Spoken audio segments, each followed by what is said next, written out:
അപ്പോഴേക്കും ഭഗവാന്റെ കാരുണ്യം ഉണ്ടായിന്ന്. അപ്പോൾ ഭഗവാനോട് അടുത്ത് നിൽക്കുന്ന ആൾക്കാരുടെ അടുത്ത് കൂടെ നമ്മൾ പോയാൽ അപ്പോൾ നമുക്കും അതിൻ്റെ ഗുണം ഉണ്ടാവും എന്ന് കാണിച്ചു തരിക. നന്ദഗോപുരം എന്ന് പറഞ്ഞാൽ ഭഗവാന്റെ അച്ഛനാണ്. ഭഗവാന്റെ അച്ഛൻ്റെ സ്ഥാനത്ത് ഇരിക്കണം എന്നുണ്ടെങ്കിൽ അത്രയും സുകൃതം ചെയ്ത ആളാണ്.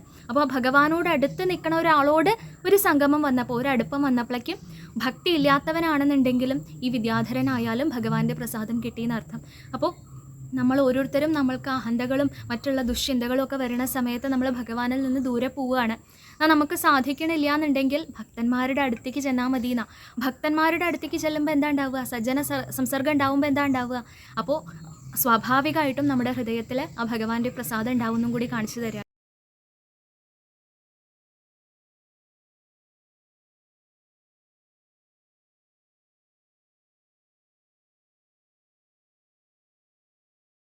ഹരേ കൃഷ്ണ. എല്ലാവർക്കും നമസ്തേ. ഇന്ന് നമ്മൾ ബലമേ വൈകുണ്ഠ എന്ന് പറയുന്ന നമ്മളെ ഉദ്യമത്തിലെ അടുത്ത ദശകം, 70ാമത്തെ ദശകം ഭഗവാന്റെ കാൽക്കൽ ചൊല്ലി സമർപ്പിക്കാൻ ശ്രമിക്കുകയാണ്. അപ്പോൾ അതിനായും കൊണ്ട് എല്ലാ സജ്ജനങ്ങളും അനുഗ്രഹിക്കണം എന്ന് പ്രാർത്ഥിക്കുകയാണ്. ഹരേ. ഓം നമോ ഭഗവതേ വാസുദേവായ. ഓം നമോ നാരായണായ. അഖിലാനപരാധാന്മേ ക്ഷമസ്വ കരുണാനിധേ. പ്രസീദ മദ്ഗുരുനാഥ ജനകായ നമോ നമ. നിൽക്കട്ടെ പെറ്റുനോവിൻ കഥ, രുചി കുറയും കാലമേറും ചടപ്പും പൊയ്ക്കോട്ടെ. കൂട്ടിടേണ്ട മലമതിലൊരു കൊല്ലം കിടക്കും കിടപ്പും. നോക്കുമ്പോൾ ഗർഭമാകും വലിയ ചുമടെടുക്കുന്നതിൻ കൂലി പോലും. തീർക്കാവല്ലെത്ര യോഗ്യൻ മകനും അതു നിലയ്ക്കുള്ളൊരമ്മേ തൊഴുന്നേൻ. വക്രതുണ്ട മഹാകായ സൂര്യകോടി സമപ്രഭ. നിർവിഘ്നം കുരു മേ ദേവ സർവകാര്യേഷു സർവദാ. ഗുരുവര കരുണാലേശമുണ്ടെന്നു വന്നാൽ ഒരുവനുമൊരു കാര്യം സാധ്യമല്ലാതെയുണ്ടോ? പരമതിലൊരു ദൈവം മറ്റെനിക്കില്ല പാർത്താൽ പരമശിവനതാം ആചാര്യനെ കൈതൊഴുന്നേൻ. ഓം ജനകായ നമ. ഓം ജനയിത്രൈ നമ. ഓം ഗം ഗണപതയേ നമ. ഓം ഗും ഗുരുഭ്യോ നമ. പീതാംബരം കരവിരാജിത ശംഖചക്രകൗമോദകീ സരസിജം കരുണാസമുദ്രം. രാധാസഹായം അതിസുന്ദരമന്ദഹാസം. വാതാലയേശമനിശം ഹൃദി ഭാവയാമി. ഗുരുവായൂരപ്പാ ശരണം. 70ാമത്തെ ദശകത്തിൽ ചില അസുരന്മാരെ നിഗ്രഹിച്ച കഥകൾ, അതേപോലെ ചില ആ വിദ്യാധരന്മാർ മുതലായവർക്ക് ശാപമോക്ഷം കൊടുത്ത കഥകൾ, എന്തായാലും നിഗ്രഹലീലകൾ എന്നുള്ള അർത്ഥത്തിലുള്ള അനുഗ്രഹലീലകളെക്കുറിച്ചാണ് 70ാമത്തെ ദശകത്തിൽ പറയുന്നത്. ആദ്യം തന്നെ പറയണു, ആ ഭഗവാൻ നമ്മൾ കഴിഞ്ഞ ദശകങ്ങളിൽ പറഞ്ഞതാണ്, രാസലീലയിലൂടെ ആ ഗോപികമാരെ സന്തോഷിപ്പിച്ച് കഴിഞ്ഞിരുന്ന ആ ദിവസങ്ങളിൽ ഒരു ദിവസം എന്താ ഉണ്ടായതെന്ന് വെച്ചാൽ, അംബികാവനം എന്ന് പറയുന്ന പ്രദേശത്ത് ഉള്ള ക്ഷേത്രത്തിൽ, അംബികാ ക്ഷേത്രത്തിൽ ഒരു ഉത്സവം കൊണ്ടാടിയും കൊണ്ട് ആ നന്ദഗോപരും മറ്റുള്ള ഗോപന്മാരും എല്ലാവരും ആ ഉത്സവത്തിൽ പങ്കെടുത്തും കൊണ്ട് അങ്ങോട്ട് പോയതായിരുന്നു. അങ്ങനെ ആ രാത്രിയായ സമയത്ത് ഉത്സവമൊക്കെ കഴിഞ്ഞപ്പോൾ അവരവിടെ വിശ്രമിക്കുന്ന സമയത്ത് പെട്ടെന്ന് ആ ഭാഗത്ത് ഒരു പെരുമ്പാമ്പ് വന്ന് നന്ദഗോപരെ വിഴുങ്ങി എന്നാണ് പറയുന്നത്. അങ്ങനെ പെട്ടെന്ന് ആ പാമ്പ് വന്ന് ആക്രമിച്ച സമയത്ത് മറ്റുള്ള ഗോപന്മാരൊക്കെ ആ പ്രതിരോധനാർത്ഥം അവിടെ പാമ്പിനെ ആക്രമിക്കുക അല്ലെങ്കിൽ നന്ദഗോപരെ രക്ഷിക്കുക എന്നുള്ള അർത്ഥത്തിൽ അവിടെ പലതും ശ്രമിച്ചു നോക്കിയെന്നുണ്ടെങ്കിലും ഒന്നും സഫലീകരിച്ചില്ല. അങ്ങനെ ആ ഭഗവാനെ തന്നെ ആശ്രയിക്കുകയാണ്. ഇതിന് മുൻപുള്ള ദശകങ്ങളിൽ നമ്മൾ പറഞ്ഞു, ഭഗവാന്റെ ആ ഓരോ അത്ഭുത ലീലകളും കാണുന്ന സമയത്ത് അവർക്ക് ഒരു സൂചന കിട്ടണത് പോലെ ഇതൊരു സാധാരണ ബാലനല്ല, സാക്ഷാൽ ഭഗവാൻ തന്നെയാണ് എന്നൊരു സൂചന കിട്ടണത് പോലെ. എങ്ങനെ ആ ഒരു അർത്ഥത്തിലൂടെ ആ ഗോവർദ്ധന ഉദാഹരണ കഥയിലാണ് നമ്മളത് കാര്യമായിട്ട് പറഞ്ഞത്. അങ്ങനെ ആ ഗർഗാചാര്യർ പറഞ്ഞിട്ടുള്ള കാര്യങ്ങളൊക്കെ പറഞ്ഞു വന്നപ്പോൾ ആ സാക്ഷാൽ ശ്രീഹരി തന്നെയാണെന്ന് മനസ്സിലാക്കിയും കൊണ്ട് പിന്നീട് ആ വൈകുണ്ഠ ദർശനം അവർക്ക് കാണിച്ചു കൊടുത്തതൊക്കെ നമ്മൾ പറഞ്ഞതാണ്. അപ്പോൾ ആ ശ്രീഹരി തന്നെയാണ് എന്ന് മനസ്സിലാക്കിയും കൊണ്ട് ആ ഭഗവാനെ ആശ്രയിക്കുകയാണ്. രക്ഷിക്കണേ, ആ നന്ദഗോപരെ രക്ഷിക്കണേ എന്ന ഭാവത്തിൽ പറയുമ്പോഴേക്കും ഭഗവാൻ ഒന്നും ചെയ്തില്ല, അടുത്ത് അങ്ങോട്ട് ചെന്നു. എന്നിട്ട് തൻ്റെ കാലുകൊണ്ട് ആ പാമ്പിനെ ഒന്ന് തൊട്ടു എന്നാണ് പറയുന്നത്. അങ്ങനെ തൊഴണ ആ ഒരു നിമിഷം ആ പാമ്പിൻ്റെ ശരീരമൊക്കെ മാറി ഒരു വിദ്യാധരൻ്റെ സ്വരൂപമായി എന്നാണ് പറയുന്നത്. അപ്പോൾ ആ വിദ്യാധരൻ പിന്നെ പറയുകയാണ് ഭഗവാനോട്, ഹേ സുദർശന ചക്രധര എന്നാണ് പറയുന്നത്. സുദർശന ചക്രം ധരിച്ചിരിക്കുന്ന ശ്രീഹരെ, എൻ്റെ പേര് സുദർശനൻ എന്നാണ്. സുദർശനൻ എന്ന പേരായ ഒരു വിദ്യാധരനാണ് ഞാൻ. പണ്ട് അങ്കിരസ് മഹർഷിമാരെ ഞാൻ താമസിക്കണ ആ പ്രദേശത്തു കൂടി നടന്നു പോണ സമയത്ത് ഞാൻ അവരെ പരിഹസിച്ചു.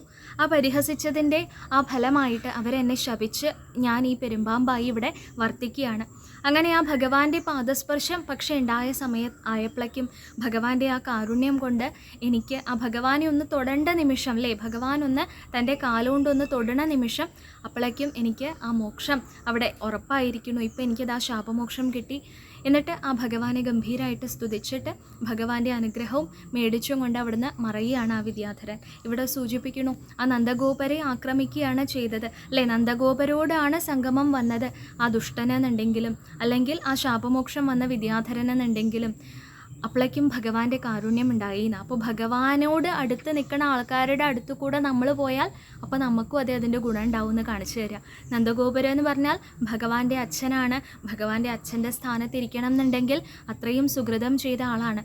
അപ്പോൾ ആ ഭഗവാനോട് അടുത്ത് നിൽക്കുന്ന ഒരാളോട് ഒരു സംഗമം വന്നപ്പോൾ, ഒരു അടുപ്പം വന്നപ്പോഴേക്കും ഭക്തി ഇല്ലാത്തവനാണെന്നുണ്ടെങ്കിലും ഈ വിദ്യാധരനായാലും ഭഗവാന്റെ പ്രസാദം കിട്ടിയെന്നർത്ഥം.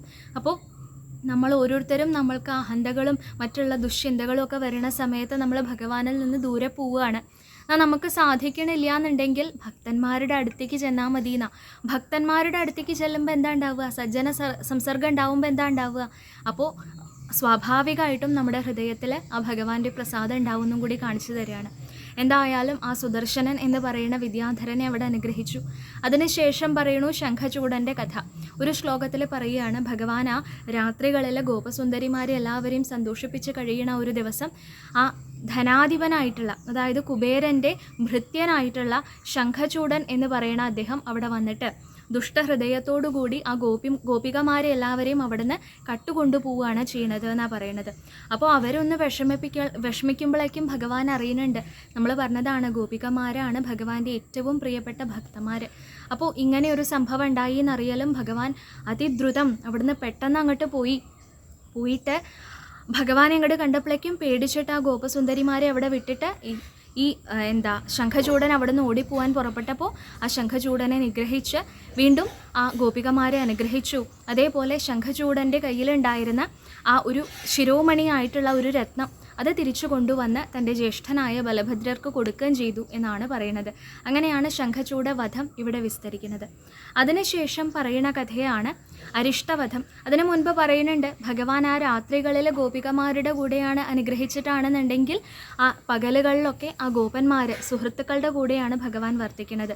അപ്പോൾ അങ്ങനെ ആ വനങ്ങളിൽ ഭഗവാൻ ആ മുരളീരവും ഊതിയും അത്രയും മനോഹരമായിട്ട് എല്ലാവരെയും സന്തോഷിപ്പിച്ച് കഴിയണ ആ സമയത്തും ആ പകലുകളിൽ ഭഗവാനെ വിട്ട് നിൽക്കുമ്പോഴേക്കും ആ ഗോപികമാരെ അനുഭവിക്കുന്ന വിരഹത്തിനെ കുറിച്ച് ഇവിടെ ഒന്ന് സൂചിപ്പിക്കുന്നുണ്ട് ഒരു ശ്ലോകം കൊണ്ട്. അത് കഴിഞ്ഞിട്ടാണ് പറയുന്നത്, ഒരു കാളയുടെ രൂപത്തിൽ വന്ന അരിഷ്ടാസുരൻ്റെ കഥ പറയുകയാണ്. ദുഷ്ടനായ അരിഷ്ടാസുരൻ അവിടെ ആ കംസഭൃത്യനും കൂടിയാണ് ഭഗവാനെ നിഗ്രഹിക്കണം എന്ന മട്ടിൽ ആ ഉഗ്രമായ ശബ്ദമുണ്ടാക്കിയും കൊണ്ട് ഉഗ്രസ്വരൂപത്തിലുള്ള ഒരു കാളയുടെ സ്വരൂപത്തിൽ വന്നിട്ട് ഭഗവാന്റെ മുൻപിൽ വൃഷരൂപിയായും കൊണ്ട് നിന്നു എന്നാണ് പറയുന്നത്. അങ്ങനെ നിന്നും കൊണ്ട് മറ്റുള്ള പശുക്കുട്ടികളെയൊക്കെ പേടിപ്പിച്ചും കൊണ്ട് അവരെയൊക്കെ ദൂരത്താക്കിയും കൊണ്ട് അവരെയൊക്കെ ഓടിപ്പിച്ചും കൊണ്ട് അങ്ങനെ ആ അതിക്രമം കാണിച്ച് നിൽക്കണ ആ അരിഷ്ടാസുരൻ ഭഗവാന്റെ നേർക്ക് അങ്ങോട്ട് വരലും ഭഗവാന് മനസ്സിലായി ഇവനെ നിഗ്രഹിച്ചിട്ടില്ല എന്നുണ്ടെങ്കിൽ മറ്റുള്ള ആ അമ്പാടിയിൽ അല്ലെങ്കിൽ വൃന്ദാവനത്തിലുള്ള പശുക്കൾക്കും കൂടി ബുദ്ധിമുട്ടാണ്. അപ്പോൾ തൻ്റെ നേർക്ക് വരണ അസുരനെ അല്ലെങ്കിൽ തൻ്റെ നേർക്ക് വരണ ആ ഭക്തനെ, അല്ലെ നമ്മൾ പറയണ എല്ലാ അസുരന്മാരുടെ കഥയും അതേ ഭഗവാന്റെ നേർക്ക് കുതിച്ച് പായണ ഭക്തന്മാർ തന്നെയാണെന്നാണ്. വൈകുണ്ഠത്തിലേക്ക് അവർക്ക് എത്രയും പെട്ടെന്ന് എത്താൻ സാധിച്ചതാണ് ഈ കൃഷ്ണാവതാരത്തിലൂടെ. അപ്പോൾ ആ തൻ്റെ കർമ്മപ്രാരബ്ധം കഴിഞ്ഞിട്ടുള്ള അരിഷ്ടാസുരൻ ഭഗവാന്റെ നേർക്ക് വരണ അരിഷ്ടനെ അതേ അവിടെ ഭഗവാൻ മർദ്ദിച്ചും കൊണ്ട് അവിടെ ആ വധം നടത്തുകയാണ്. അങ്ങനെ അരിഷ്ട നിഗ്രഹവും കഴിഞ്ഞ് ഭഗവാൻ പിന്നെ ആ വർത്തിക്കണ സമയത്ത് ദേവന്മാർക്ക് എല്ലാവർക്കും സന്തോഷം ഉണ്ടായി എന്നാ. കാരണം സ്വർഗലോകത്ത് പോലും ആക്രമിച്ച് ആ ഉപദ്രവിച്ചിരുന്ന ആളാണ് അരിഷ്ടാസുരൻ. അപ്പോൾ അരിഷ്ടാസുരനെ ഭഗവാൻ വധിച്ചപ്പോൾ അവർക്കൊക്കെ അതേ സമാധാനമായി. അപ്പോൾ അവിടെ പറയുന്നുണ്ട്, ദേവന്മാർ സ്തുതിക്കുന്നുണ്ട്, ഇങ്ങനെയുള്ള വൃഷത്തിനെ വധിച്ചപ്പോൾ വൃഷം വർദ്ധിച്ചു ഭൂമിയിൽ, അതുകൊണ്ട് വൃഷാവും സന്തോഷിച്ചു. വൃഷം എന്നുള്ള വാക്കിൻ്റെ മൂന്നർത്ഥം സംസ്കൃതത്തിലെ ഇവിടെ ഒരു ശ്ലോകത്തിൽ ഗംഭീരമായിട്ട് ഉപയോഗിക്കുന്നുണ്ട് മേൽപ്പത്തൂര്. വൃഷം അതായത് കാളയായി വന്ന അരിഷ്ടനെ വധിച്ചു. അത് കാരണം ഭൂമിയിൽ വൃഷം വർദ്ധിച്ചു. രണ്ടാമത്തെ അർത്ഥം ധർമ്മം എന്നുള്ള അർത്ഥമാണ്. അപ്പോൾ ധർമ്മം വർദ്ധിച്ചു ഭൂമിയിൽ. മാത്രമല്ല സ്വർഗലോകത്തുള്ള വൃഷാവ് ഇന്ദ്രനെയാണ് പറയുന്നത്. ആ ഇന്ദ്രനും കൂടി അതിനാൽ സന്തോഷിക്കുകയും ചെയ്തു. അങ്ങനെ ആ എല്ലാവരെയും അനുഗ്രഹിച്ച ഗുരുവായൂരപ്പ സന്തോഷിക്കണേന്ന് ദേവന്മാരവിടെ സ്തുതിക്കുന്ന സമയത്ത്, അതേ സമയത്ത് ഇതൊന്നും അറിയാത്ത ഗോപകുട്ടികളെ സുഹൃത്തുക്കളായിട്ടുള്ള അവർ മറ്റുള്ള കാളകളോടൊക്കെ പറയുക അത്രേ, ഓടിപ്പോയിക്കോളൂ, നോക്കൂ കൃഷ്ണൻ വരുന്നുണ്ടെന്നാ. കാളയെ പോലും മർദ്ദിച്ചു കൊല്ലാൻ മടിയില്ലാത്ത ആളാണ് വരുന്നത്, അപ്പോൾ നിങ്ങളൊക്കെ വേഗം ഓടിക്കോളൂ എന്ന് കളിയാക്കിയും കൊണ്ട് അവരവിടെ പരിഹസിക്കുകയാണ്. അവരുടെ നിഷ്കളങ്ക ഭാവമാണ് കാണിക്കുന്നത്. സുഹൃത്താണ് തങ്ങളുടെ, ദുഷ്ടനായി വന്ന അസുരനാണ്, പക്ഷെ കാളയാണ് വധിച്ചത്. അപ്പോൾ മറ്റുള്ള കാളകളോട് വേഗം ഓടിപ്പോവാൻ പറയണ പോലെ കൃഷ്ണനെ പരിഹസിച്ചും കൊണ്ട്, എന്നാൽ ദേവന്മാരുടെ ഗംഭീരമായിട്ടുള്ള സ്തുതിയെക്കാളും ഭഗവാൻ ഇഷ്ടം ഗോപന്മാരുടെ ഈ പരിഹാസമാണ് ഇനം. കാരണം എന്താ, അവരുടെ നിഷ്കളങ്ക ഭാവം തന്നെ. അങ്ങനെ എല്ലാവരെയും അനുഗ്രഹിച്ച ഗോപന്മാർക്കെന്ന് പറഞ്ഞു കഴിഞ്ഞാൽ ഒരു രസമാണ് ഈ ലീലകൾ കാണുന്ന സമയത്ത്. ദേവന്മാർക്ക് അവിടെ സംരക്ഷണമാണ് ഉണ്ടാവുന്നത്. ഭൂമിക്ക് എന്ന് പറഞ്ഞാൽ ധർമ്മം ഉദ്ധരിക്കുകയാണ് ചെയ്യുന്നത്. അപ്പോൾ എല്ലാ അർത്ഥത്തിലും തന്നെ ആശ്രയിച്ചവരെ എല്ലാവരെയും അവരവർക്ക് വേണ്ട രീതിയിൽ അനുഗ്രഹിച്ചും കൊണ്ട് ഭഗവാൻ അങ്ങനെ വർത്തിച്ചു. അങ്ങനെയുള്ള ഹേ ഗുരുവായൂരപ്പ, അടിയൻ്റെ രോഗങ്ങൾ മാറ്റിത്തരണേ എന്ന് പ്രാർത്ഥിച്ചും കൊണ്ടാണ് മേൽപ്പത്തൂർ ഈ 70ാമത്തെ ദശകം സമർപ്പിക്കുന്നത്. നമുക്കും അതേ ഈ ദശകം ചൊല്ലി സമർപ്പിക്കാൻ ശ്രമിക്കാം. ഹരേ. ഓം നമോ ഭഗവതേ വാസുദേവായ. ഓം നമോ നാരായണായ. ഇതി ത്വൈരസാകുലം രമിതവല്ലഭേ വല്ലവാ കദാപി പുരമംബികാ കമിതുരംബികാ കാനനി സമിത്യ ഭവതാ സമം നിശിനിഷേവ്യ ദിവ്യോത്സവം സുഖം സുഷുപുരഗ്രസീത് പ്രജപമുഗ്രനാഗസ്തദാ സമുന്മുഖമദോൽമുഖൈരഭിഹते अपि तस्मिन् बलात् व्यमुञ्जति भवत्पदेऽन्यपदि पाहि पाहीति तै तदा खलु पदाप भवान् समुपगम्यपस्पर्शतं बभौ स च निजां तनुं समुपसाद्य वैद्याधरिम् सुदर्शनधर प्रभो ननु सुदर्शनाख्योऽस्म्यहं मुनीन् क्वचिदपाहसं तैह मां व्यधुर्वाहसम् भवत्पदसमर्पणादमलतां गतोऽस्मीत्यसौ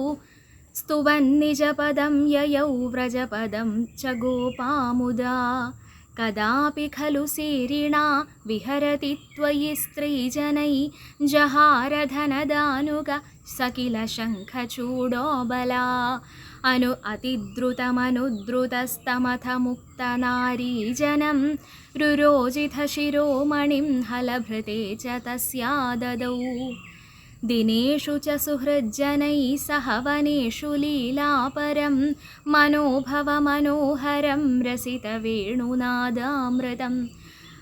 भवन्तममरीदृशाममृतपारणादायिनं विजिन्द्य किमुनालपन् विरहतापिता गोपिका भोजराजवृथकस्त्वथ कश्यल् कष्टदुष्टपथदृष्टिररिष्ट निष्ठुराकृतिरपष्ठुनिनाद तिष्ठते स्म भवते वृषरूपी शाक्वरोऽथ भवती धृतिहारी मूर्तिमेष बृहतीं प्रदधान पङ्क्तिमाशु परिघूर्ण्यपशूनां छन्दसां निधिमवाप भवन्दं तुङ्गशृङ्गमुखमाश्वभियन्तं संगृह्यरभसादभियन्तं भद्ररूपमपि दैत्यमभद्रं मर्दयन्नमदयः सुरलोकम् चित्रमद्य भगवन् वृषघातात् सुस्थिराजनि वृषस्थितिरुर्व्यां वर्धते च वृषचेतसि भूयान् मोदयित्यभिनुदोऽसि सुरैस्त्वम् औक्षकाणि परिधावत दूरं वीक्ष्यतामयमिहोक्षविभेदी इत्थमात्तहसितैः सह गोपैः गेहगस्त्वमव वातपुरेशा. ഗുരുവായൂരപ്പ ശരണം.